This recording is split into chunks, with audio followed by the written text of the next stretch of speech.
I love Thanksgiving. Yeah.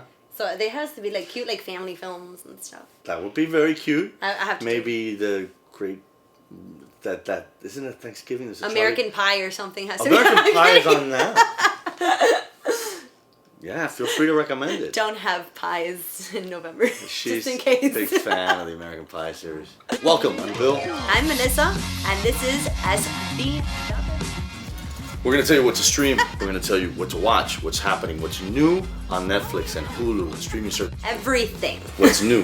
What's on new for the week? And what's on its way out. Because you got to know, because there's too many choices, right? There's 12,500 movies on Netflix every week. And this week we're watching. Imagine you were born in a poor family, in a poor country. And by the time you were 28 years old, you have so much money you can't even count it. Señores. Binge. What are we binging on? I'm binging on Narcos. I don't know if you've seen it. It's a new Netflix series. I'm actually enjoying it. I sat down to watch one, and I got really caught up in it. 4 shows later. Oh, you're right, huh?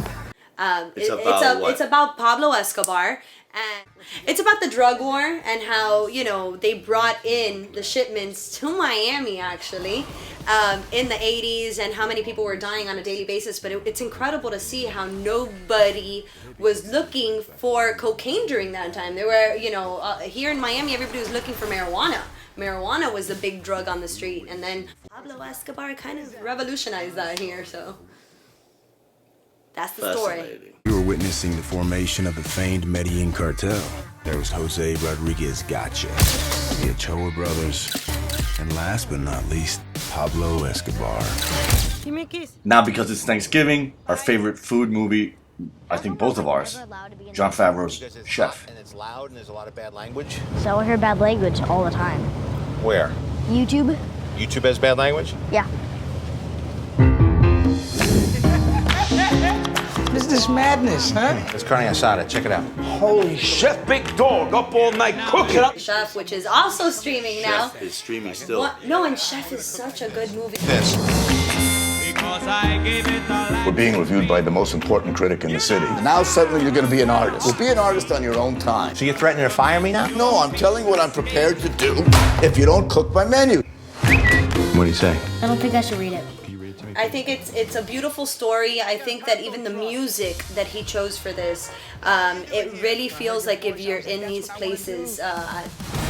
We take it back to something simple. Let me see if I got something to say anymore. You told me a little bit about this. We were flying to somewhere, and it was on the plane.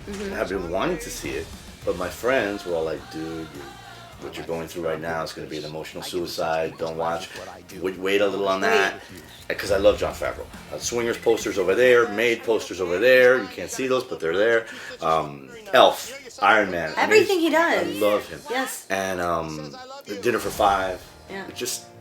I love him. I think he's a legit, brings a lot of himself to anything he does. I really love him, and I love him. Dude, that movie. Amazing. I not cried like a punk, being his dad and going through some of the things that Chef is going through. I always remember I interviewed him for Chef. And he goes on a road trip with his son in a food truck, and they go to different cities that are meant to inspire him between the music and the food. And most cities that have good food also have good music. They're very closely related.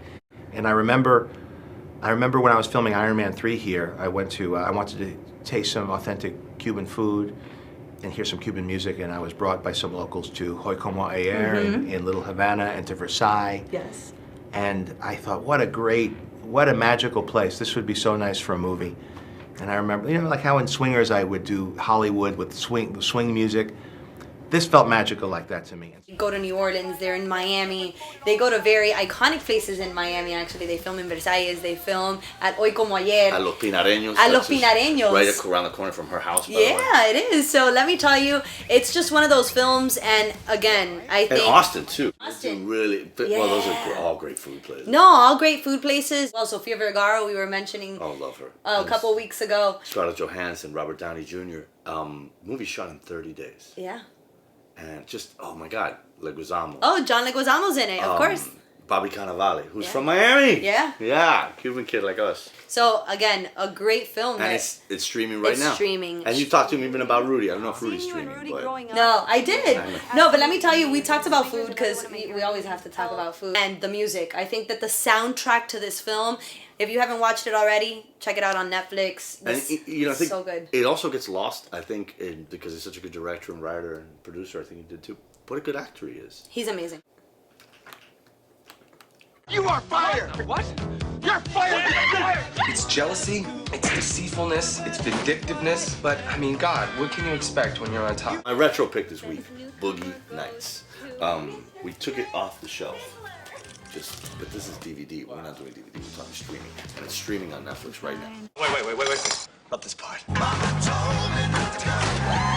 New Line Cinema presents a portrait of 2 decades in the life of a business, the days of a dreamer, and the nights in between. Boogie Nights. Philip Seymour Hoffman. The second super badass DVD that they made of it. You love it, huh? Yeah, it's probably like my second favorite movie. I watched this when I wasn't supposed to when I was younger. They didn't let me. And look what happened. Look how nice everything Turned out worked great. out. Yeah, it turned out great. Everyone's blessed with one special thing. Thomas Anderson's made a bunch of masterpieces, and he's a master. But I think, well, this is his funnest masterpiece for sure. And I loved it. I know that when I saw it, Mark Wahlberg's... he's so good. He's so good in this movie. I love how he came in as the very clean-cut, guy with the high socks. It was a time when disco was king. These are the ones, these are great. Yeah, those are really cool. Are they lizard? No, they're Italian. Like, John Riley goes, people tell me I look like Han Solo. And he goes, really? I had forgotten that John C. Reilly's in this He's too. really That's great in it right. too. And the commentary, I know we're not doing DVDs, we're doing streaming. Yeah. The commentary on here is great. But it's on Netflix right now, right? It is. John Riley's amazing in that. Remember when you interviewed him for Wreck-It Ralph? Wreck-It Seemed Ralph. like a very sweet guy.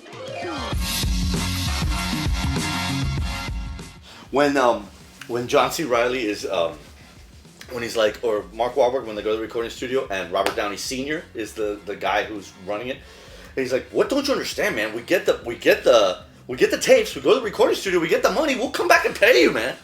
You know what? That sounds like a little bit like a YP. That's not an NP. That's not my problem. You know what, man? This industry jargon, YP, NP. I don't know. It's true that the tapes are yours, but the magic, sir, that is on those tapes, that is ours. How do you remember this? Because I've watched that quote movie by quote? 100 Oh, times. but yeah, subscribe. Let us know what you're thinking. Subscribe down here. Comment. Let us know. And till next week, no? Right. And next week, a new month, new stuff. There you go. Hasta la próxima.